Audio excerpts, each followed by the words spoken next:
Bariki kila moja katika kambi katika jina la Yesu.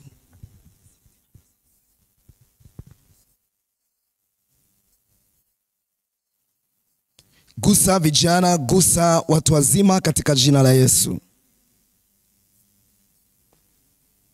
Fanya mguso usiosaulika katika kila maisha. Kwa jina la Yesu tunaomba.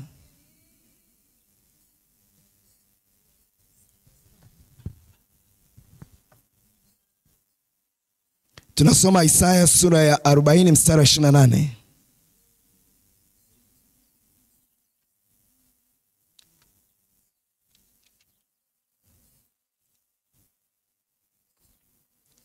Je, wewe hukujua, hukusikia? Yeye Mungu wa milele, Bwana muumba miisho ya dunia, hazimii wala hachoki, akili zake hazichunguziki.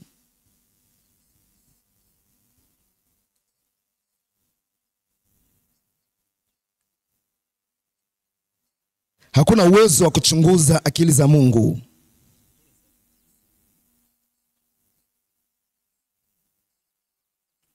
Hivi je, ulishawahi kuona utendaji wa nguvu ya Mungu?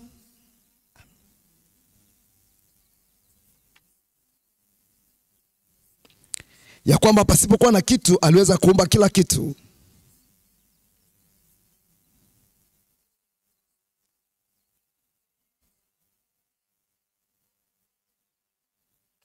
Jinsi Mungu ambavyo aliondosha matatizo ya watu mbalimbali.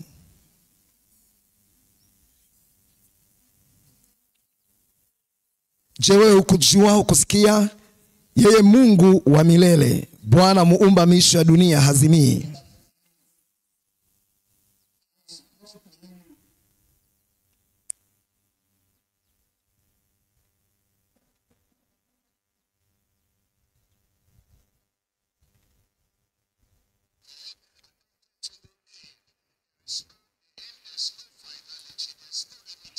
Hakuna mwisho wa uweza wa Mungu. Anasema kwa msingi huo unapaswa kuelewa ya kwamba huwapa nguvu wazimiao. Mstari wa 29.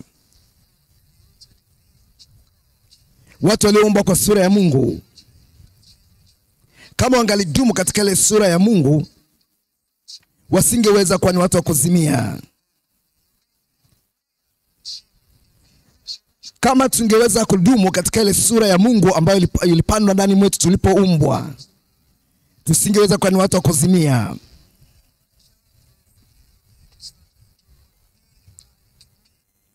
Mpango wa Mungu ni kwamba tuwe kama yeye. Anasema anatumfanye mtu kwa sura yetu na kwa mfano wetu. Mungu alitaka tuwe kama yeye. Ndio maana alimtuma Yesu Kristo ili aweze kugeuza lile anguko katika maisha yetu. Atusamehe dhambi zetu na atuumbe upya katika maisha yetu. Anataka guse hata miili yetu na kuturejeshea uzima ule. Huwapa nguvu wazimiao, humwongezea nguvu yeye asiyekuwa na uwezo.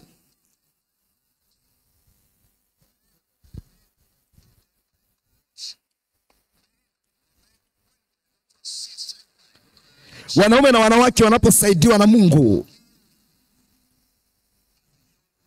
hawazimii wala hawachoki.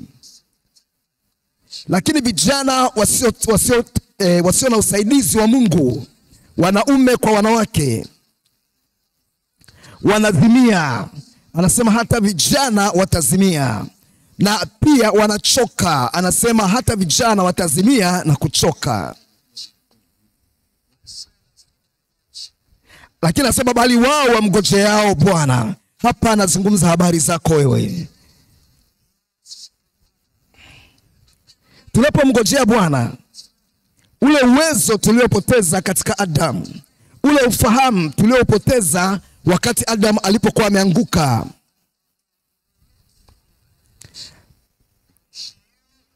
tunapomngojea Bwana, Bwana anaturejeshea ile nguvu, na tunapaswa kumngojea Bwana mpaka ule uwezo umerejeshwa upya.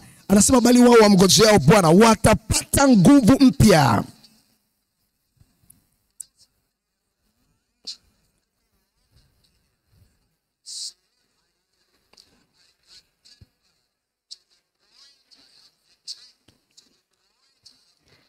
Hii inashinda kila namna ya falsafa katika maisha, na inatuita ya kwamba sasa tumngojee Bwana. Na unapaswa kufanya azma, ninapaswa kufanya azma, nitamngojea Bwana mpaka nirudishe ile sura ya Mungu ambayo ilipotea katika Adamu. Nitamngojea Bwana, nitamngojea Bwana mpaka nipate ile ufahamu ambao Bwana alikusudia katika maisha yangu.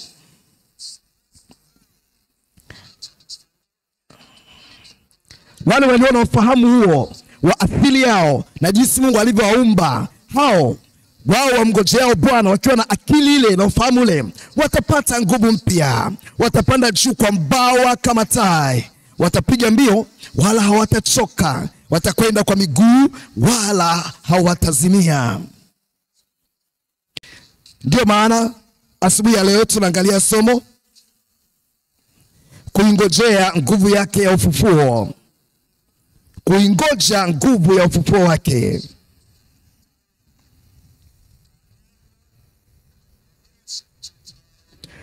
Tutaangalia jambo la kwanza, kungojea ahadi ya urejesho kamili.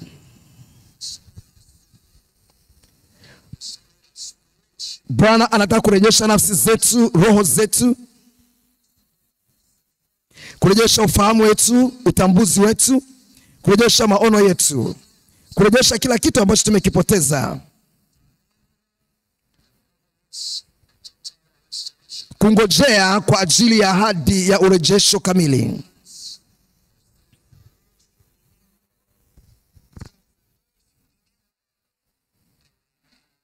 Bwana atakurejesha.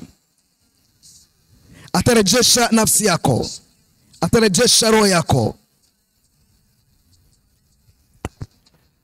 Manake kila kitu katika maisha yako kitafanywa upya katika jina la Yesu. Sio uhuisho ambao unaupata na kuupoteza. Sio uhuisho ambao unauona hapo hatimaye unatokomea. Tunaangalia urejesho mara 3 ambao ni wa kudumu katika maisha yako katika jina la Yesu.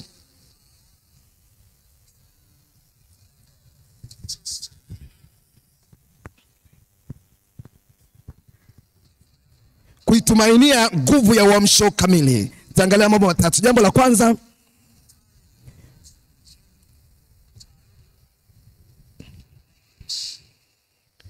kungojea. Maana yake unamtafuta Bwana kwa moyo wako wote na kwa roho yako yote.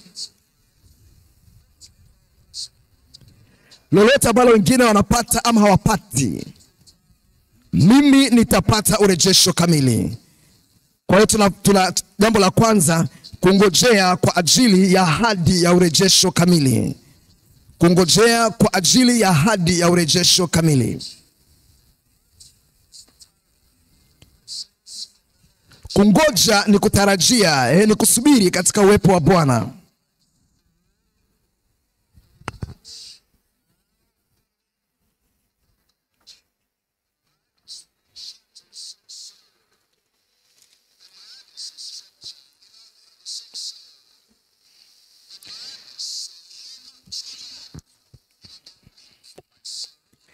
Daudi anasema nafsi yangu yamngojea Bwana.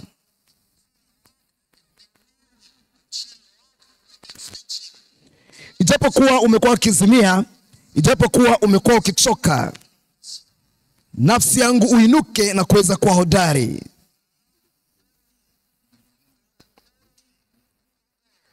Mngojee Bwana peke yake.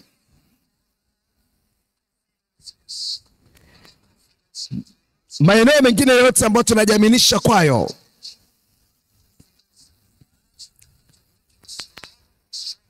yale mengine yote ambayo tunataka yatumainia, yatatuangusha.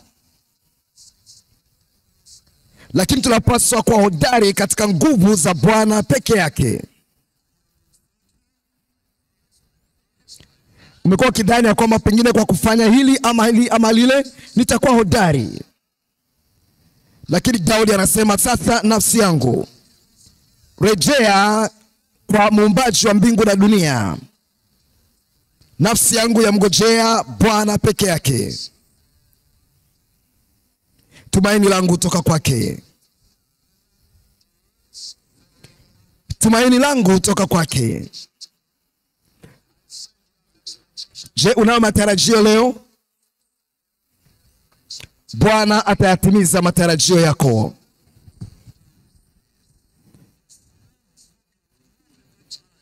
Nafsi yako haipaswi kuwa na wasiwasi. Nafsi yako haipaswi kuwa na haraka. Nafsi yako yapaswa kumngojea Bwana. Lazima uwazimu ya kwamba unataka kupata nini? Unataka kuwa na nguvu kiasi gani? Na unaiambia nafsi yako, mngojee Bwana katika maombi. Ngojea katika uwepo wake, ili yale matarajio yako yasiweze kuharibika. Na muamini Mungu ya kwamba nitapata tumaini langu. Isaya sura ya 57 mstari wa 18. Isaya 57 mstari wa 18. Nimeziona njia zake, nami nitamponya. Anazungumza habari zako, sema amen. Nimeziona njia zake, nami nitamponya. Haijalishi umepitia taabu gani, haijalishi umepitia usumbufu kiasi gani toka kwa adui,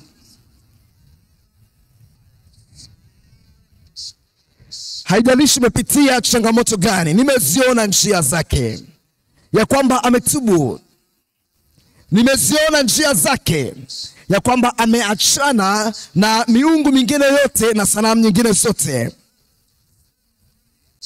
Nimeziona njia zake, ya kwamba amerejea katika njia ya neema. Ameondoa mambo machafu yote katika maisha yake. Anasema nimeziona njia zake. Amerekebisha maisha yake, amefanya marejesho katika mambo ambayo aliharibu katika uhusiano wake na watu wengine. Nimeziona njia zake. Nikwambie kwa dhahiri, kwa hakika ya kwamba Bwana ameziona njia zako. Amekuona jinsi ambavyo umetubu, jinsi ambavyo umerejea kwake, na anasema nimeziona njia zake, nami nitamponya. Bwana atakuponya. Nitamuongoza pia, Bwana atakuongoza. Nitamrudishia faraja zake. Bwana anarejesha faraja zake kwako, yeye na hao wanaomlilia, sio peke yako, na wanaokuzunguka pia. Kitabu cha Yeremia, kutakuwa na urejesho kamili. Yeremia 30 mstari wa 17. Yeremia 30 na ule mstari wa 17.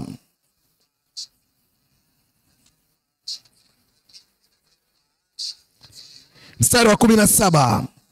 Maana nitakurudishia afya, nami nitakuponya jeraha zako, asema Bwana. Anasimuza habari zako hapa. Chochote ambacho hakiko sawa kitaondoka katika maisha yako.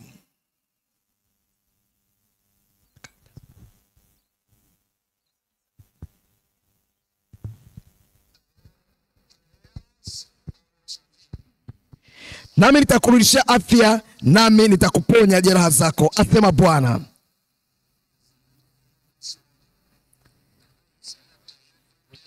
Nani anayeponywa na Bwana asubuhi ya leo? Nani anayewekwa huru na Bwana leo? Nani ambaye nira yake itavunjwa na Bwana siku ya leo? Maana nitakurudishia afya, nami nitakuponya jeraha zako, asema nani? Asema Bwana. Majeraha ya nje Bwana anakuponya leo, lakini hata majeraha ya ndani, majeraha ya moyoni, Bwana anakurejesha leo.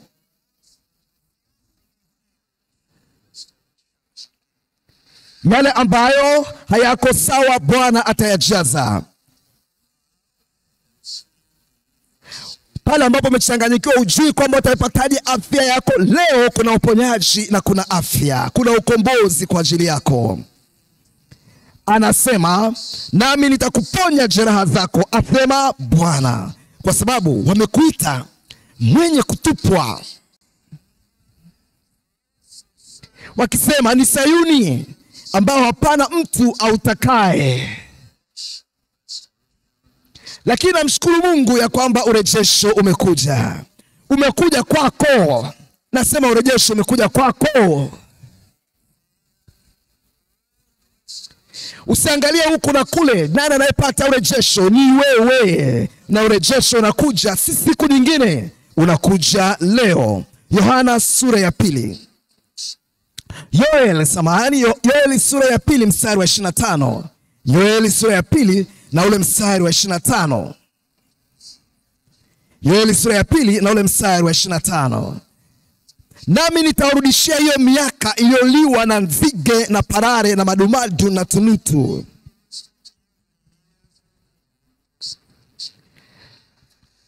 Nami nitawarudishia hiyo miaka iliyoliwa na nzige.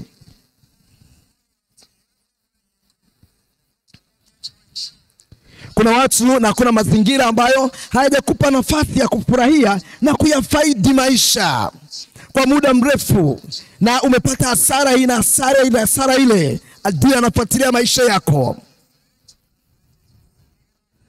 Yale madhara yote ambayo adui ameyaleta katika maisha yako kwa miaka mingi, Bwana anasema nitawarudishia hiyo miaka iliyoliwa na nzige na parare na madumadu na tunutu. Hapa anasema hayo iliyoliwa na nzige na parare na madumadu na tunutu Bwana atayarejesha. Kuna fidia kutoka kwa Bwana kwa hasara ulizozipata kutoka kwa adui pale unapomgeukia na kumwamini.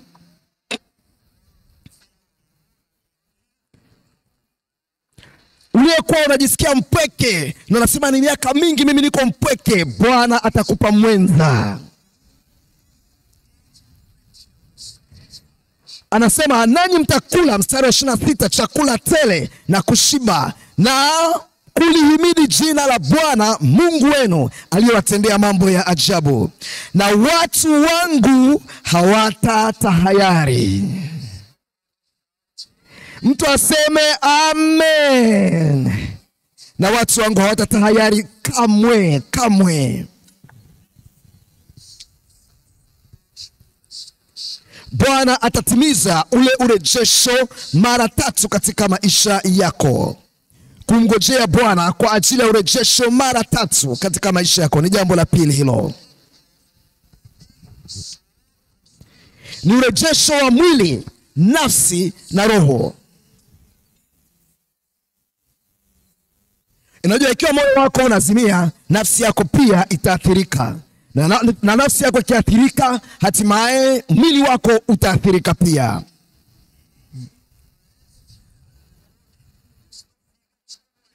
Unajua mwili wako unapokuwa hauko sawa, mwili wako unapokuwa haujisikii vyema sana, hauko vizuri kiafya, hiyo itakuathiri roho yako pia, itakuathiri na mwili na nafsi yako pia.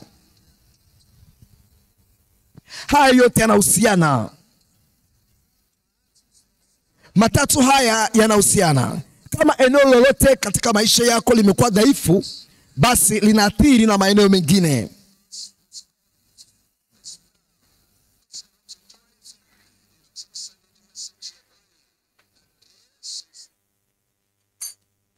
Ikiwa nafsi yako imekata tamaa, ikiwa moyo wako umevunjika, umevunjika moyo, hakuna jinsi ambavyo akili yako itafanya maendeleo mapya. Hutajua la kutenda katika maisha,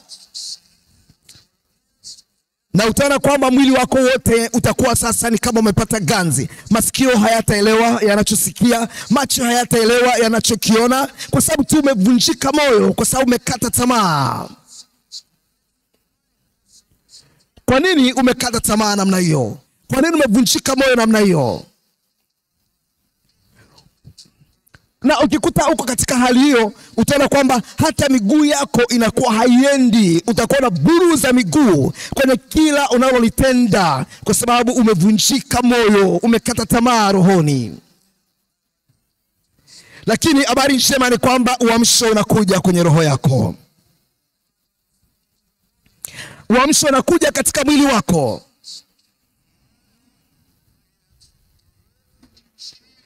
Unapomlilia Bwana na kuomboleza katika maombi, uamsho unarejea. Nami nasema utamngojea Bwana, utamlilia Bwana, utaomboleza mbele za Bwana.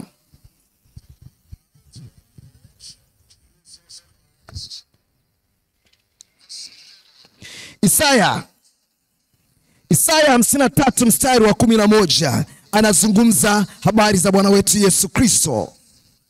Bwana Yesu alikwenda Getsemane, akaomba kwa uchungu. Alikwenda kujiandaa kwa ajili ya kufa msalabani, ili aweze kumweka kila mmoja huru na kutupatia wokovu. Mstari wa 11 anasema ataona mazao ya taabu yake, ataona mazao ya maombi yake ya uchungu, travail. Malaika alikuja kutoka mbinguni akamtia nguvu alipokuwa anaomba kwa kuomboleza katika ile bustani ya Eden mahali pale. Na hatimaye nguvu ikaja, akasema anaye nisaliti amekaribia sasa, nyanyukeni tendeni. Ana ujasiri wa kukabili msalaba.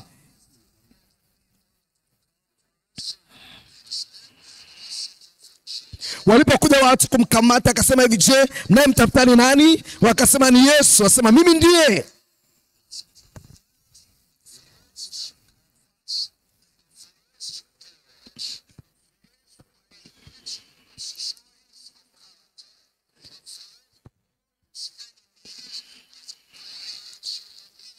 Alipokuwa ameomboleza mahali pale na akaona mazao ya taabu yake, akatiwa nguvu, aliweza kuwatazama maadui zake kama marafiki tu namna hiyo. Wanakuja mbele zake, hana hofu yoyote, ametulia moyoni, anakabili msalaba kana kwamba ni jambo la kawaida kabisa. Kwa nini? Kwa sababu ameona mazao ya taabu yake, mazao ya nafsi yake pale alipokuwa ameomboleza. Unapoomboleza mbele za Bwana, kila silaha ya adui juu ya maisha yako itakuwa si kitu, na hata mikakati yote ya adui dhidi ya maisha yako itayeyuka tu namna hiyo, inakuwa haina nguvu kabisa katika maisha yako. Anasema ataona mazao ya taabu ya nafsi yake na kuridhika. Nasema kutakuwa na kuridhika kwenye kila eneo la maisha yako pale unapoomboleza mbele za Bwana. Lakini anasema kwa maarifa yake mtumishi wangu mwenye haki atawafanya wengi kuwa wenye haki. Kwa sababu ya kuomboleza wokovu unakuja, kwa sababu ya kuomboleza utakaso unakuja, kwa sababu ya kuomboleza ushindi juu ya majaribu na juu ya kila kazi ya adui, ule ushindi unarejea katika maisha yako kwa sababu umeomboleza mbele za Bwana.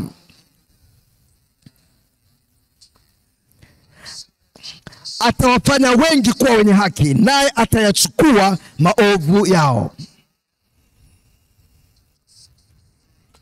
Isaya 66 mstari wa 8. Ni nani aliyesikia neno kama hili?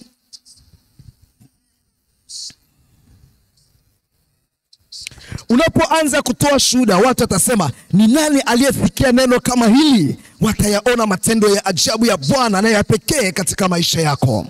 Ni nani aliyeona mambo kama haya? Je, nchi yaweza kuzaliwa siku moja? Taifa laweza kuzaliwa mara? Maana Sayuni mara alipoona utungu, hayo ndio maombi ya mzigo hayo, alizaa watoto wake. Mara Sayuni, watu wa Mungu, maana Sayuni mara alipoona utungu, alizaa watoto wake. Utakapoona utungu utazaa.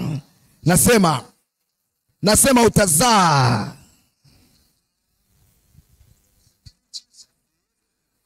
Utazaa nini? Yale matokeo ya imani, ule utendaji wa kiimani.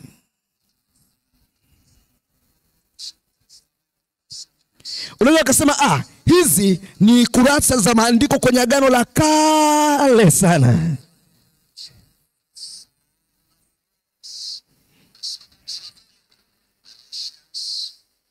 Watu wengine wanasema Yesu ameshamaliza kila kitu, hakuna haja ya kuomboleza tena, hakuna haja ya kuomba tena kwa mzigo. Kitabu kile cha Wagalatia. Wagalatia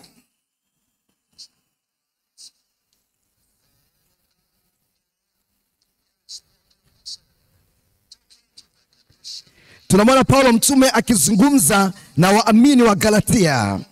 Walikuwa ni watoto wa Mungu, walikuwa na imani katika Bwana,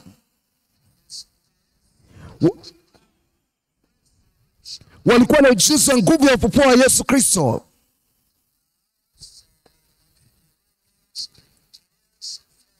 Lakini wakati fulani mafundisho ya kinyume yakaja juu yao. Ushindi waliokuwa wameuzoea waliupoteza.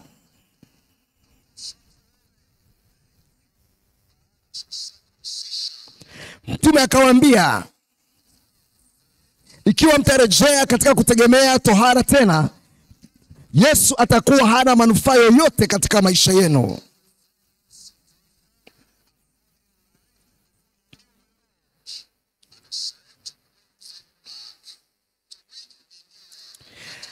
Anasema, watoto wangu wadogo ambao kwamba na waonea utungu hata Kristo aumbike upya ndani yenu. Nini alichokuwa analilia? Alikuwa analilia urejesho katika maisha yao. Aliomba mpaka Kristo arejeshwe ndani mwao.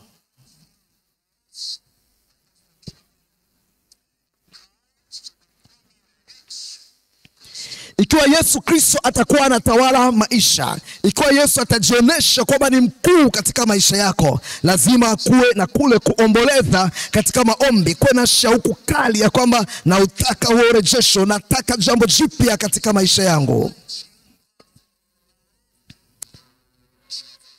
Kama unataka Yesu Kristo awe ni mtawala mwenye nguvu katika maisha yako, ni lazima uweze kuomboleza katika maombi. Utaomboleza katika maombi katika jina la Yesu. Angalia zile sehemu tatu ambazo nilisema za mwanadamu ambazo tunahitaji ukombozi: mwili, nafsi na roho. Kuna maeneo matatu ambayo yanahitaji mguso wa kimungu, inahitaji mageuzi ya kimungu. Maeneo matatu. Wathesalonike wa kwanza sura ya 5 mstari wa 23.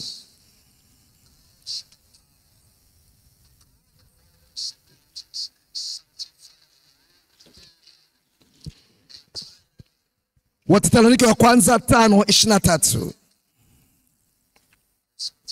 Mungu wa amani mwenyewe awatakase kabisa. Awatakase namna gani? Kabisa.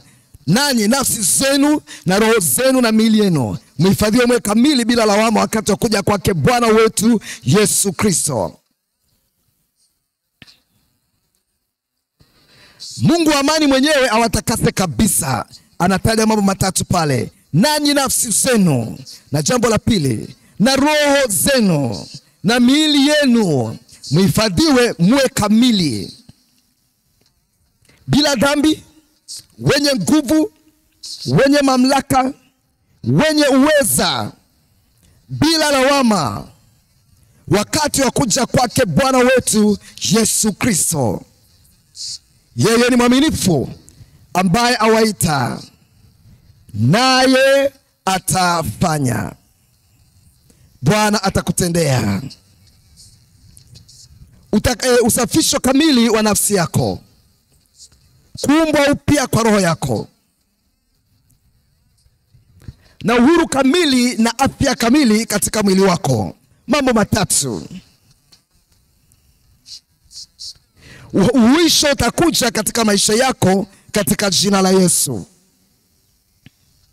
Mstari wa 24 anasema yeye ni mwaminifu ambaye awaita. Je, amekuita? Ameniita mimi. Je, wewe amekuita? Anasema yeye ni mwaminifu ambaye awaita, naye atafanya. Jambo la kwanza, kungojea. Jambo la pili, kuona utungu kwa ajili ya uhuru mara tatu.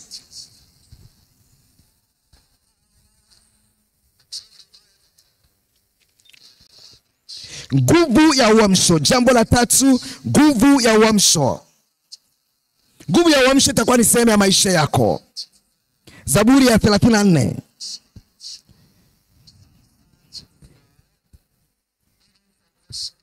Mstari wa 8.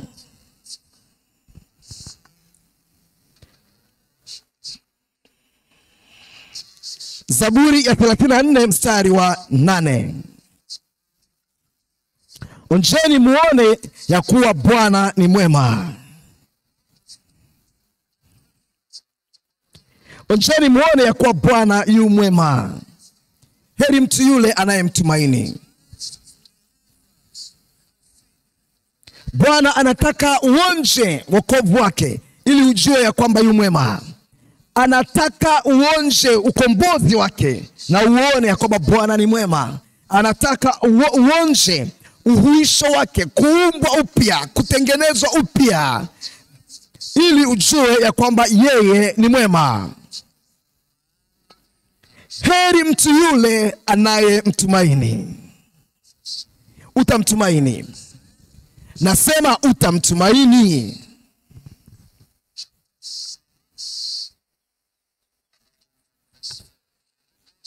Waebrania 6 mstari wa 4.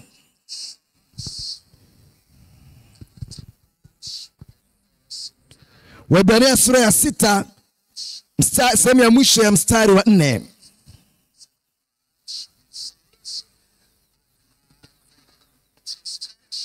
Anasema na kukionja kipawa cha mbinguni. Kuna kipawa cha mbinguni cha kuonja, lakini unapaswa kuweza kungojea katika maombi.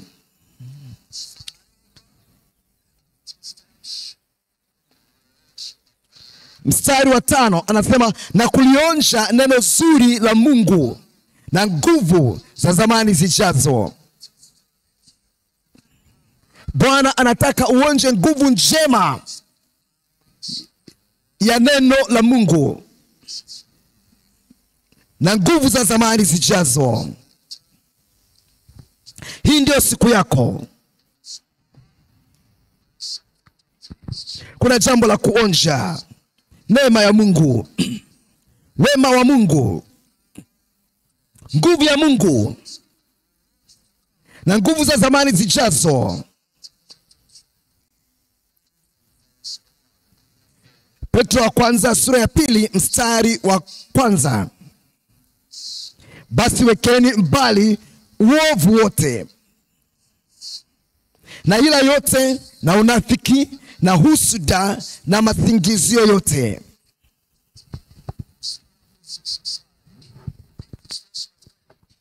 Ikiwa utakwenda kumngojea Bwana, lazima umaanishe biashara na Mungu, na utaupata udhihirisho huo wa nguvu ya Mungu katika maisha yako.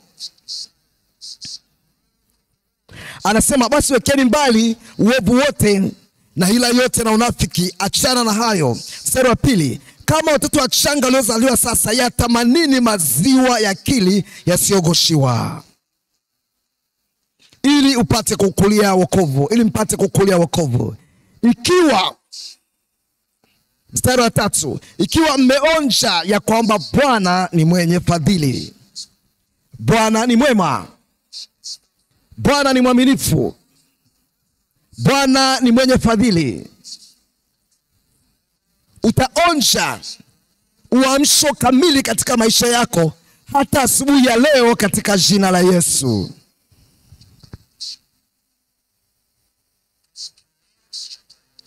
Wafalme wa kwanza sura ya 18 mstari wa 21.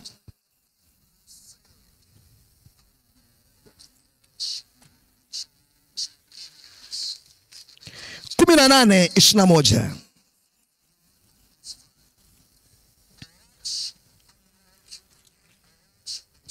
Naye Eliya akawakaribia watu wote akanena, mtasitasita katika mawazo, katikati ya mawazo mawili, hata lini?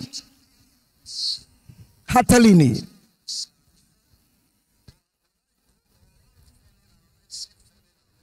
Hivi je, nitadumu katika wokovu wangu na kutulia katika wokovu wangu, au nitakuwa ni mtu ambaye naamka na kuanguka, nainuka na kuanguka kila siku katika maisha yangu?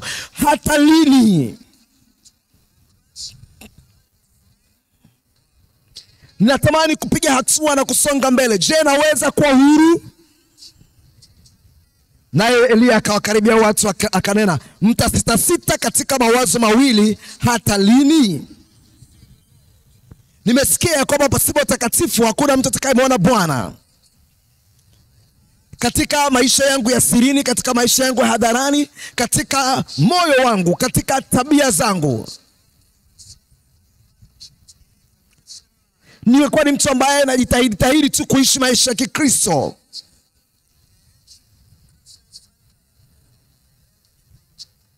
Na kila wakati najitahidi nashindwa. Kwa muda gani? Hata lini utaendelea kuwa ni mtu wa kusasita katika mawazo mawili?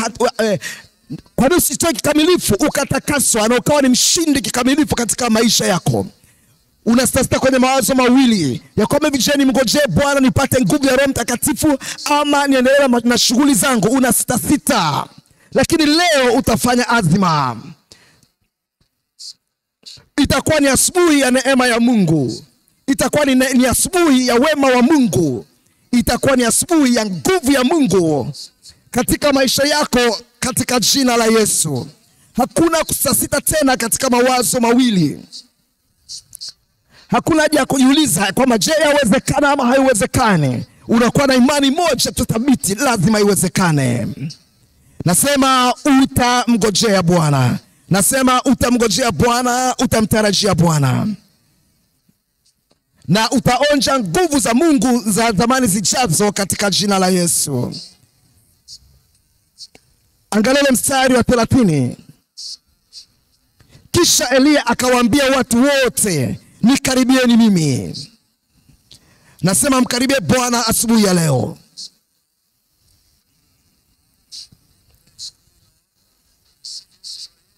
Tunapata nguvu, tunapata uweza, tunapata ujasiri, tunapata kila kitu ambacho tumekihitaji asubuhi ya leo. Anasema nikaribieni mimi. Anasema watu wote wakamkaribia, akaitengeneza madhabahu ya Bwana iliyovunjika. Ulishajiweka wakfu sana wakati uliopita, na ukasema kwamba nitakutendea Bwana hili na hili. Kule kujiweka wakfu kwako kwa mwanzo, unakutengeneza upya, unajenga madhabahu ya maisha yako kwa upya. Unamtafuta Bwana kwa moyo wako wote, kwa roho yako yote, na kwa akili zako zote.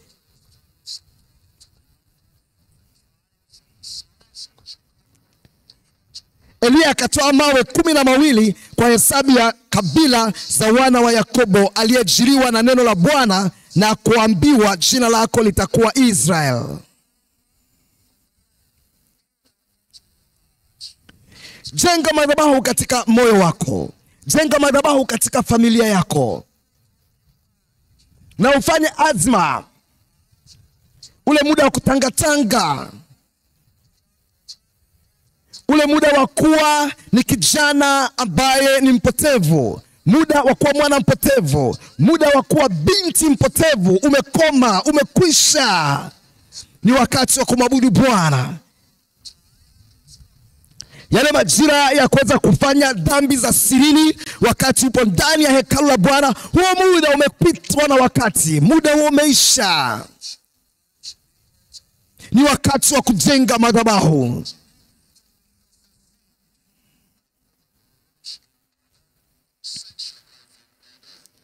Eliya akatoa mawe 12 kwa hesabu ya kabila ya wana wa Yakobo, aliyejiliwa na neno la Bwana. Sura 32. Naye akajenga madhabahu kwa mawe hayo katika jina la Bwana akafanya mfereji katika kama wa vipimo viwili vya mbegu ukizunguka madhabahu. Kisha akazipanga zile kuni, panga maisha yako. Akamkata yule ng'ombe vipande vipande, akaviweka juu ya kuni. Aliweka yule mnyama ng'ombe yule juu ya kuni kwa sababu ya sadaka ya kuteketezwa. Akasema, jazeni mapipa manne maji, mkayamwage juu ya sadaka ya kuteketezwa na juu ya kuni. Akasema, fanyeni mara ya pili. Wakafanya mara ya pili. Akasema, fanyeni mara ya tatu. Wakafanya mara ya tatu. Yale maji akaizunguka madhabahu, akaujaza mfereji maji. Mstari 36, ikawa wakati wa kutoa dhabihu ya jioni, Eliya nabii akakaribia akasema, Bwana Mungu wa Ibrahim na wa Isaka na wa Israel, na ijulikane leo ya kuwa wewe ndiwe Mungu katika Israel, na ya kuwa mimi ni mtumishi wako. Watamjua Mungu wako. Nasema watamjua Mungu wako. Ya kuwa wewe ndiwe Mungu katika Israel, na ya kuwa mimi ni mtumishi wako. Mungu yuko katikati yetu. Na ya kuwa nimefanya mambo yote kwa neno lako.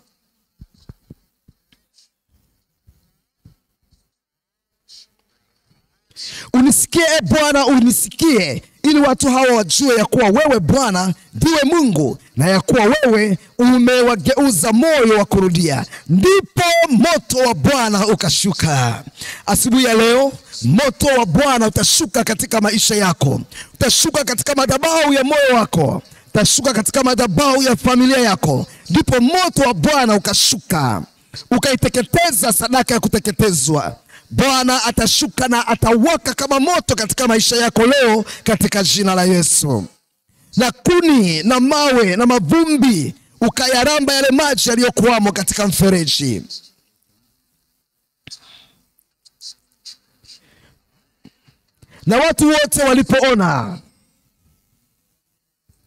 Na watu wote walipoona. Hivi je, utaona jambo leo? Nasema je, utaona nguvu leo? Utaona uamsho leo?